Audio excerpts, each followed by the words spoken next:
Eh bien, bonjour à tous et bienvenue dans l'atelier du Château Rugissant. Aujourd'hui, j'ai profité d'une petite sortie dans la magnifique cité de Novigrad pour aller acheter des nouveaux grimoires. Et malheureusement, la ville est un petit peu infestée, entre autres de chasseurs de sorcières, donc essayons de rester discrets, mais bon, malheureusement, apparemment, je vais faire périr relativement vite. Donc aujourd'hui nous allons voir un petit tutoriel sur une matière que nous retrouvons énormément dans la peinture sur figurine, donc à savoir on la retrouve dans des univers de science-fiction, on peut la retrouver dans des univers de fantasy, et on peut la retrouver énormément dans le steampunk, je parle bien entendu du cuir.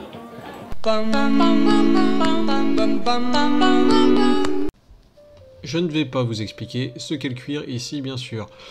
Il faut savoir que la plupart du temps c'est préparé à partir de peau de bovin, équidés, ovins, caprins, cervidés, porcins, mais aussi d'autres espèces qui sont un peu plus exotiques comme le cuir d'autruche par exemple. Les couleurs que nous retrouvons le plus régulièrement dans la peinture sur figurine, c'est un cuir donc avec une teinture brune tirant légèrement sur le rouge. L'intérêt dans la peinture sur figurine va être de faire ressortir un côté usé et légèrement buriné de ce type de cuir. Voilà la première étape, on va partir sur une couche de base, donc sur un marron, donc du leather brown ou du rhinoxide, donc un brun relativement sombre que nous allons justement éclaircir avec du orange brown, donc à peu près dans ces teintes là, hein, grosso modo. Et on va appliquer donc une technique dite de stippling qui va consister à faire plein de petits points un peu dans ce style là, voilà, pour essayer d'avoir justement un côté un petit peu usé. Une fois que ça sera fait, on va passer donc du dark sand qui est un jaune légèrement ivoire, hop, mais en plus faible quantité, juste pour rehausser les taches de orange brown. Ce qui va être intéressant ensuite, ça va être effectivement de passer donc des filtres de Agrax of Shade qui permettront d'atténuer ce côté justement un petit peu trop vif, et on va passer des lavis successifs justement pour vraiment atténuer cet effet.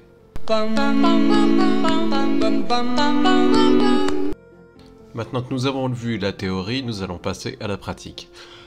Nous allons passer une couche de leather brown de Vallejo sur l'intégralité des parties en cuir de la figurine. Si vous n'en avez pas, vous pouvez également utiliser du chocolate brown de chez Vallejo ou encore du dryad bark de chez Games Workshop. Nous allons voir la peinture d'un cuir légèrement orangé dans cette partie pratique.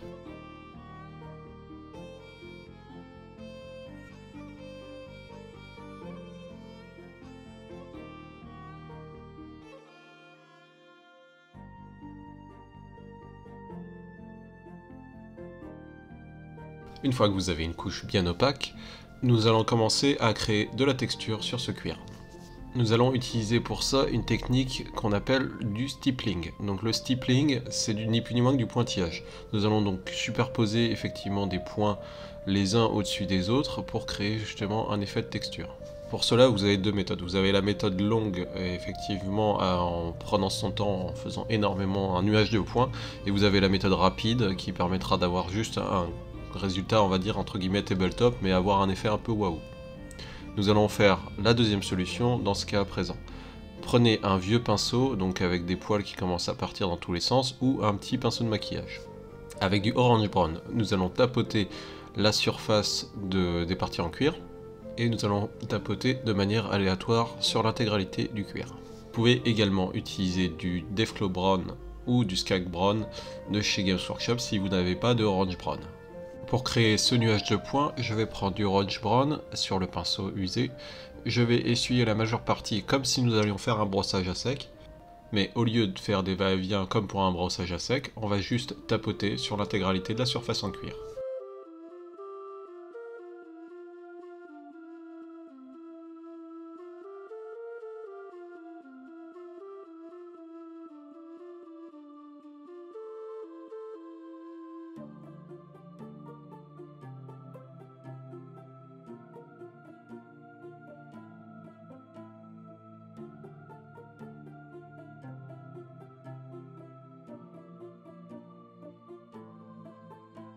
À partir de là, nous allons utiliser donc du Dark Sand de chez Vallejo ou de l'Ushabti-Bone si vous n'en avez pas. Nous allons revenir sur les parties orangées et on va réduire de plus en plus sa surface de travail en tapotant également, en créant des rayures et en continuant justement le travail de texture et de stippling.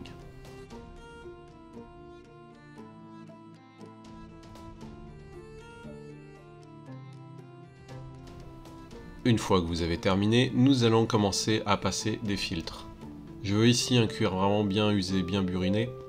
Je vais donc passer plusieurs lavis d'Agraxar Shade afin justement de créer un effet de filtre et d'atténuer l'effet d'usure qui est un peu trop fort et un petit peu trop vif. À cette étape, vous pouvez néanmoins donner une teinte au cuir que vous voulez donner. Si vous voulez lui donner une teinte un petit peu violette, vous pouvez rajouter des lavis de violet. Si vous voulez lui donner une teinte de rouge, vous pouvez rajouter des lavis de rouge, etc. etc. Je passe donc un lavis général d'Agraxar Shade. Le sèche-cheveux, votre meilleur allié en toutes circonstances. Une fois que c'est sec, je passe un nouveau lavis. Et enfin, je passe un dernier lavis d'Agraxar Shade afin vraiment de donner un effet bien usé par le temps sur ce cuir.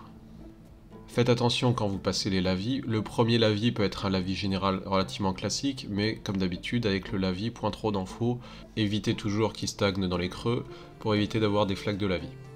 Quand je passe mon deuxième et mon troisième filtre, le pinceau est à peine chargé en lavis. Ça permet vraiment de déposer juste une fine couche. Et voilà, donc ce quick tuto sur le cuir est maintenant terminé, en espérant que ce dernier vous a plu. Comme d'habitude, si la vidéo vous a plu, n'hésitez pas à laisser un petit pouce vers le haut et à laisser un petit commentaire, c'est toujours source de motivation pour la suite. Abonnez-vous si ce n'est pas déjà fait et n'oubliez pas d'activer la cloche pour les notifications. Sur ce, je vous dis à la prochaine et à bientôt dans l'atelier du chaton rugissant.